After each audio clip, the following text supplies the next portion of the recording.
열린교회 성도 여러분 안녕하세요. 이 시간에 우리가 함께 나눌 동영상 강의는 예수님의 난해한 말씀 네 번째 시간입니다. 오늘은 계속해서 산상수훈 안에 있는 말씀 중에 율법에 관련된 말씀을 두 구절을 통해서 함께 생각을 해보려고 합니다. 먼저 마태복음 5장 19절의 말씀입니다. 제가 읽겠습니다. 그러므로 누구든지 이 계명 중에 지극히 작은 것 하나라도 버리고 또 그같이 사람을 가르치는 자는 천국에서 지극히 작다 일컬음을 받을 것이요 누구든지 이를 행하며 가르치는 자는 천국에서 크다 일컬음을 받으리라. 이런 말씀이 있습니다. 이 말씀뿐만 아니라 성경을 읽다 보면 가끔 가다가 큰 계명, 작은 계명 이러한 표현이 나옵니다. 그렇다면 하나님의 말씀 가운데 큰 것이 있고 작은 것이 있나? 왜 예수님은 이렇게 이것을 나누어서 말씀을 하셨을까라는 것에 대해서 여러분들 궁금하지 않으셨습니까? 오늘 거기에 대한 힌트를 잠깐 드리고자 합니다. 여러분, 유대인들은 모세오경에 나와 있는 하나님의 율법의 말씀을 철저하게 철두철미하게 지키려고 했습니다. 그런데 모세오경을 연구를 해보면 몇 가지 율법 말씀, 즉 하나님이 명령하신 것이 있냐면 613가지가 있다고 이제 이야기를 합니다.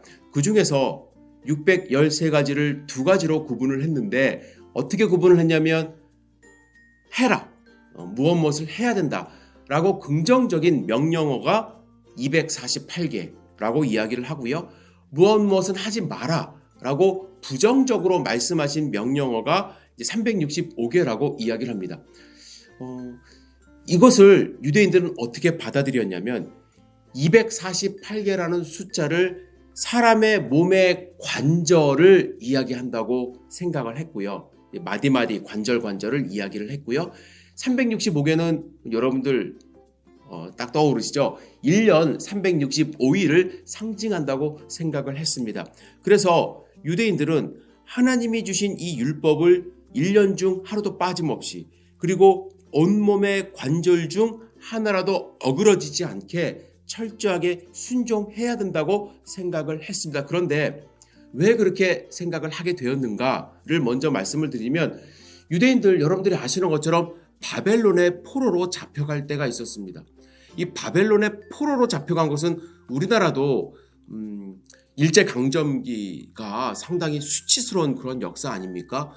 유대인들도 마찬가지입니다. 근데 우리보다 더 심하게 느꼈던 것 같아요. 왜 그러냐면 유대인들은 끌려갔을 뿐만 아니라 그들이 정말로 귀하게 여겼던 그곳에 하나님이 있다고 생각했던 성전이 완전히 무너졌기 때문에 그렇습니다. 그래서 바벨론의 포로로 잡혀간 사람들 머리 가운데는 또 그들이 가장 염원했던 것 가운데는 다시 하나님이 허락하신 가나안 땅으로 돌아가서 시온산 하나님이 허락하신 그곳에 성전을 재건하여 하나님의 영광을 이제 다시 건축해야 된다라는 생각으로 바벨론 포로기를 견뎠습니다.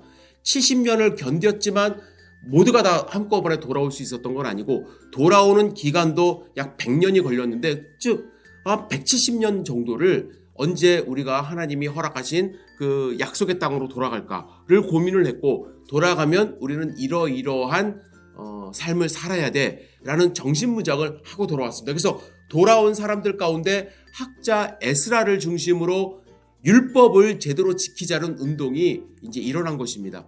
그래서 다시는 우리가 이런 수치를 당하지 말자 해서 율법주의, 그러니까 율법을 정말로 문자적으로 지키려고 하는 그러한 운동이 일어났는데 문제는 이 율법이 한두 가지가 아니라는 거죠. 그들이 다 쪼개놓고 보니까 613가지가 됐는데 이것을 어떻게 지킬 것인가 라는 것에 대해서 이제 랍비들이 토론을 하고 또 논쟁을 하는 그러한 역사가 있었는데 그래서 랍비들은 이 율법을 어떻게 나누었냐면 큰 계명과 작은 계명을 나누어서 가르치기 시작합니다.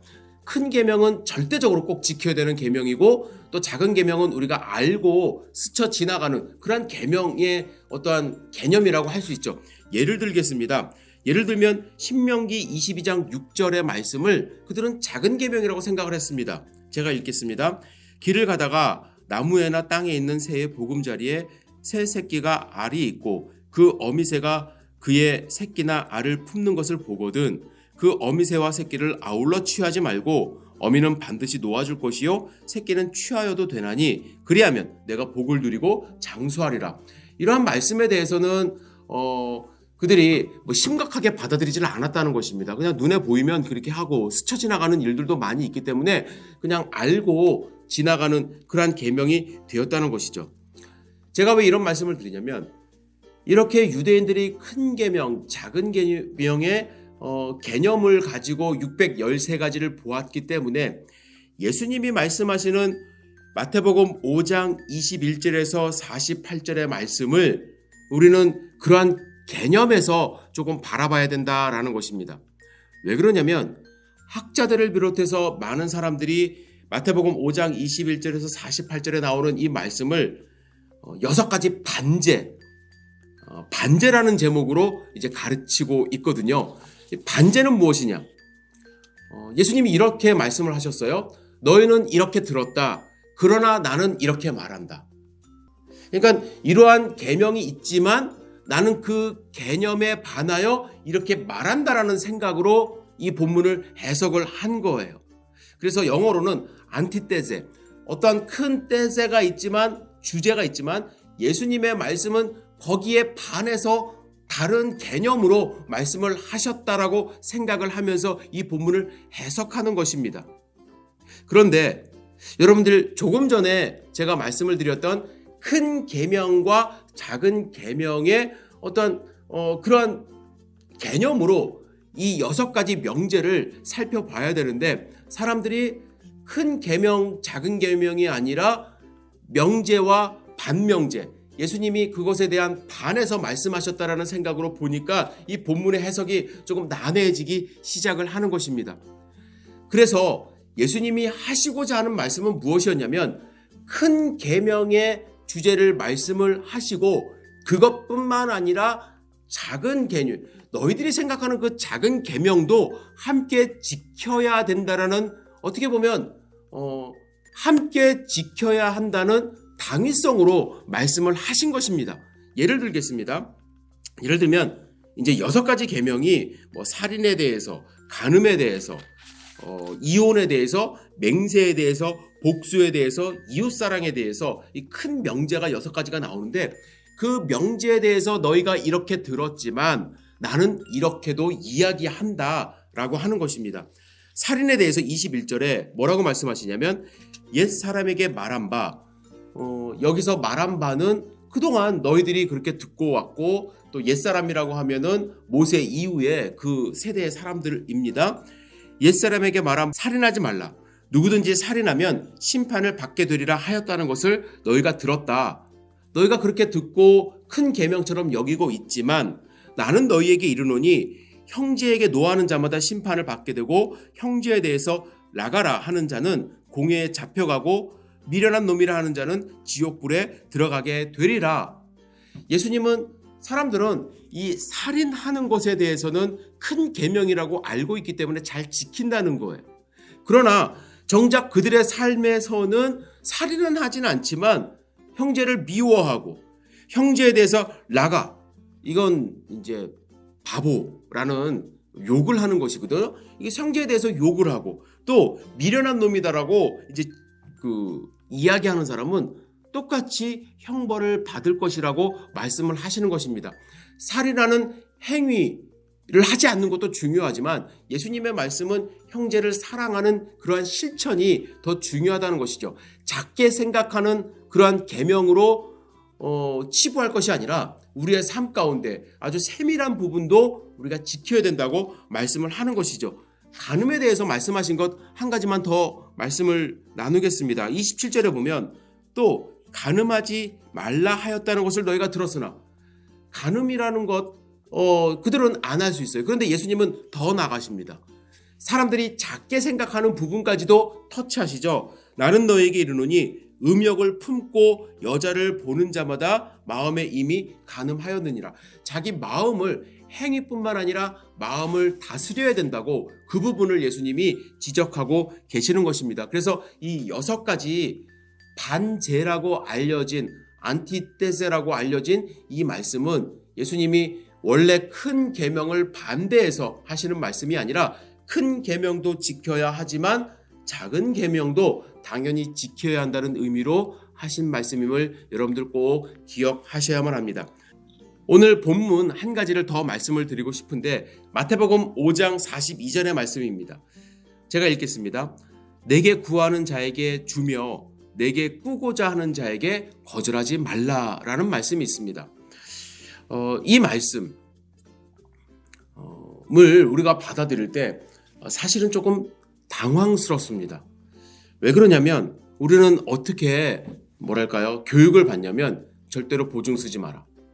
절대로 남에게 돈 함부로 빌려주지 마라. 물론 가까운 사람에게 내가 돈을 줄 수는 있지만 너무나도 큰 돈을 빌려주지 마라 라고 교육을 받는데 이 말씀을 드리면서 야 너는 어떻게 이렇게 힘들게 구하는 자에게 주지도 않고 꾸고자 하는 자에게 거절하지도 않느냐 라고 이제 스스로가 말씀을 읽을 때 좀 죄스럽기도 하고 누군가가 그렇게 말하면서 돈을 꾸긴다고 할 때에 마치 나는 믿음이 없는 사람처럼 그러한 생각이 들기도 합니다.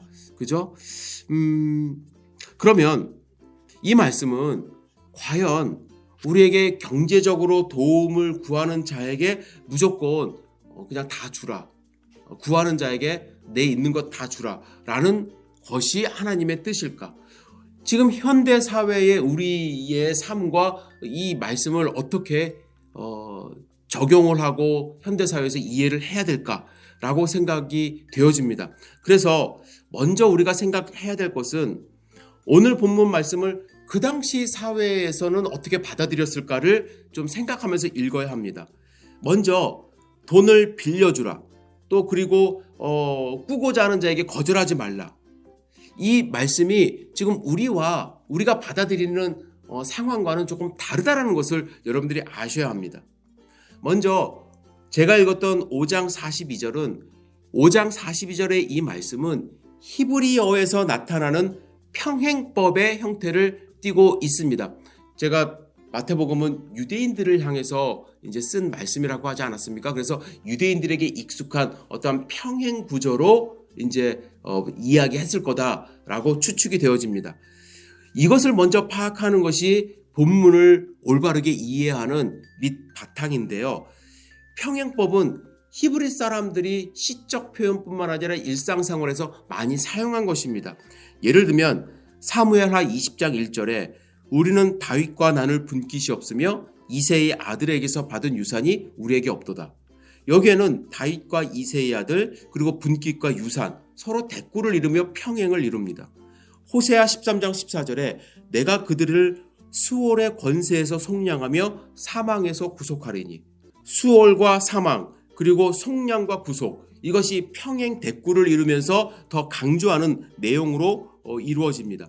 오늘 본문도 이제 평행 구조로 본다면 구하고자 하는 자와 꾸고자 하는 자 그리고 주라와 거절하지 말라 이 말씀이 이제 대꾸를 이룬다라는 거예요. 여러분 여기서 주목해야 될 단어들이 있습니다. 그것은 전반부의 구하다에 해당되는 히브리 단어입니다. 히브리 단어는 샤알이라고 하는데요. 이 샤알이라는 단어는 질문하다, 요청하고 구하다, 그리고 빌리다 등의 의미로 이제 번역이 될 수 있습니다. 우리 성경에는 두 번째 의미, 요청하다, 구하다로 이제 사용이 된 것이죠. 그렇게 번역이 된 거예요. 그런데 문제가 있습니다. 만약에 요청하다, 구하다로 번역을 해버리면 제가 좀 전에 말씀드린 평행법이 어그러진다는 거예요. 왜 그러냐면 뒤에 후반부에 나오는 이 꾸고자 하는 자, 이 단어는 라바라는 단어인데 꾸고자 하는 자에 해당되는 평행은 이제 빌린다라는 뜻이 되어야 되는데 그래서 이제 구한다라는 단어보다는 앞에 이제 빌리고자 하는 그런 의미로 우리가 생각을 해야 된다는 것이죠. 그러면 여기서 한 가지 더 여러분들이 들어가서 아셔야 될 것이 있습니다. 히브리 단어 배우는 것이 좀 여러분들 정신 사납 올 수 있지만 요거는 꼭 아셔야 돼요. 샤알과 라바의 차이예요. 샤알과 라바. 그럼 비슷한 거잖아요. 그렇죠? 비슷한 단어인데 왜 이걸 구분해서 평행적으로 썼을까? 샬이라는 단어는 어떤 때 빌리는 상황이냐면 좀 상황이 다른데, 책처럼 빌려간 물건을 그대로 돌려줘야 할 경우, 그죠? 이제 뭐 그릇을 빌린다든지 아니면 책을 빌린다든지 빌려갈 수 있죠. 그런데 그것을 그대로 다시 갖다 줘야 되는 그러한 경우에는 샬이라는 단어를 썼대요. 그리고 라바라는 단어는 언제 썼냐면, 밀가루를 빌려간다든지 뭐 먹는 것을 좀 구워간다든지 했을 때 이제 라바라는 단어를 사용했는데, 이 단어는 동일한 가치로 밀가루를 빌려갔으면 밀가루를 다시 갖다 줘야겠죠. 아니면 밀가루에 그 해당되는 다른 음식을 갖다 주든지, 뭐 밀가루를 좀 가져가서 빵을 만들었으면 나중에는 빵을 자기가 잘 구워서 이제 다시 갚은 그러한 경우에 이제 라바라는 단어를 썼다고 합니다. 여기서 중요한 것이 있어요. 샬과 라바 모두 어떠한 빌리는 물건의 형태는 좀 다를 수 있지만 무엇을 동시에 포함하는 단어이냐면 다시 되돌려주는 것을 포함하는 단어예요. 빌려는 가지만 다시 되돌려줄 때 어떠한 형태냐. 책은 그대로 파손되지 않고 되돌려줘야 되고, 또 밀가루는 먹었으니까 똑같은 걸 다시 갖다 줄 수는 없잖아요. 그러나 그것에 해당되는 물건을 도로 갖다 줘야 되는 그러한 가품의 되가품의 행위가 포함되어 있는 그러한 단어들이라는 것입니다. 이게 왜 중요하냐면, 고대 근동 사회에서는 무언가를 빌려갈 수밖에 없는 그러한 사회였죠. 왜 그러냐면 사회에 우리처럼 뭐 월마트나 어떤 마켓에 가면 뭐 아마존이나 이런 데서 쉽게 물건을 살 수 있는 그러한 사회가 아니었습니다. 급하면 바로 옆집에 달려가서 자기가 물건을 구워야 되는 그러한 상황이 비일비재했죠. 그런데 이러한 상황 속에서 그들이 담보할 수 있었던 건 무엇이냐면, 반드시 되돌려야 되는 신용이라는 거예요. 만약에 누군가가 힘이 있어서 그거 내놔 라고 했을 때 그냥 억지로 주는 것은, 그것은 구워주거나 빌려주는 것이 아니라 그것은 강탈하는 행위 아닙니까? 그래서 만약에 빌린다라는 행위는 무엇을 전제로, 꼭 전제로 하는 거냐면 다시 되돌려주는 행위를 전제하는 것이기 때문에, 예를 들어서 구하고자 하는 자에게 주라, 그리고 꾸고자 하는 자에게 거절하지 말라는 것은 우리가 생각하는 은행에서 담보를 잡는 그러한 행위가 아니라 정말 일상생활에서 급하게 하루하루 살아가는 그러한 상황 속에서 다급하게 와서 빌리려고 하는 그러한 상황이기 때문에, 그리고 그러한 빌림의 행위는 꼭 갚겠다라는 다짐도 함께 있기 때문에 공동사회에서 그들의 삶을 위해서 거절하지 말라고 그들이 요구를 하면은, 가능하면 자기에게 있으면 꼭 주라는 그러한 예수님의 말씀이라고 생각을 해야만 합니다. 그리고 또 한 가지 이 말씀을 어떻게 이해를 해야 하냐면 39절의 말씀과 연결해서 읽어야만 합니다. 39절에 뭐라고 말씀하시냐면, 나는 너에게 이르노니 악한 자를 대적하지 말라, 이렇게 말씀합니다. 악한 자를 대적하는 방법, 이 당시에 손쉬운 방법이 있었대요. 무엇이냐면, 그들이 물건을 빌리러 올 때에 그들을 매몰차게 거절하는 것이라고 합니다. 이 당시에는 어디 가게에 가서 쉽게 물건을 살 수 없기 때문에 급한 마음에 그냥 이웃에게 쉽게 가서 손을 빌려서 물건을 빌리는데, 그때 너 나에게 잘못했지, 나 너에게 줄 것 없어 하고 매몰차게 거절하는 경우가 많았다고 하는데, 그런 경우에 정말 악한 마음을 갖고 한다면 그들은 그날 굶을 수도 있고 큰 일을 당할 수도 있기 때문에, 예수님은 그러한 삶, 정말 급한 마음에 와서 빌리는 경우에 거절하지 말라라고 말씀을 하시는 겁니다. 그래서 두 가지를 생각을 하시면서 이 본문을 읽으셔야 합니다. 첫째는, 고대 사회에서는요, 필요한 물건을 빌려달라고 요구하는 그 요구를 매몰차게 거절하는 것은 원수에게 가할 수 있는 직격탄이 될 수 있다는 것입니다. 그가 정말 굶어 죽을 수도 있고 그에게 정말로 필요한 물건인데 만약에 있음에도 불구하고 안 빌려주면 그에게 큰 일이 임할 수도 있는 그러한 상황이었다고 합니다. 그래서 마태복음 5장 42절의 말씀을 통해서 원수와 같은 이웃이라 할지라도 보복 행위를 하지 말라고 예수님이 주의하는 것입니다. 그 당시에는 물건을 통용하고 같이 쓰는, 공동체 안에서 같이 쓰는 것은 너무나도 자연스러운 일이었는데 그것을 거절하는 것은 보복 행위이기 때문에 예수님이 이런 말씀을 하신 거예요. 또 한 가지는 물건을 빌리는 것은 무엇을 전제로 한다고 말씀을 드렸나요? 반드시 갚는 것. 그냥 제가 아까 말씀드린 대로 샬이라는 단어는 그대로 갚는다라는 전제가 포함되어 있는 단어고요. 라바라는 단어도 마찬가지로 거기에 해당되는 금액을 다른 물품으로라도 다시 갚는다라는 전제가 있는 그러한 단어입니다. 지금처럼 그냥 빌리고 끝나는 것이 아니라 빌린다라고 이야기했을 때 나는 이것을 꼭 갚겠다라는 그러한 전제가 있는 것이기 때문에 현대 사회에서의 빌리는 것, 꾸는 것, 우리가 생각하는 개념과 조금 다르다라는 것을 생각하시고 성경을 읽으시면 조금 더 이해가 되지 않을까 이렇게 생각을 해봅니다. 오늘 여러분들 어떠셨는지 모르겠어요. 또 딱딱하게 율법에 대해서 말씀을 조금 나누었는데 제가 이렇게 하는 이유가 있습니다. 성경을 읽을 때 그 당시에 유대인들은 어떤 생각을 하고 읽었는지, 또 이 말씀을 하나님이 말씀을 하셨는지 모르고 성경을 읽으면 내 나름대로 현대사회에 내가 생각하는 것에 말씀을 적용하고 또 이해를 해버릴 수밖에 없기 때문에 가능하면 조금 더 그 당시의 시대 상황을 알고 읽는 것이 좋지 않을까라는 생각으로 여러분들에게 말씀을 드렸습니다. 여러분들 말씀을 읽을 때 조금 더 재미있게 읽으셨으면 좋겠습니다. 오늘 하루도 승리하는 하루 되시기를 주님의 이름으로 축복합니다. 감사합니다.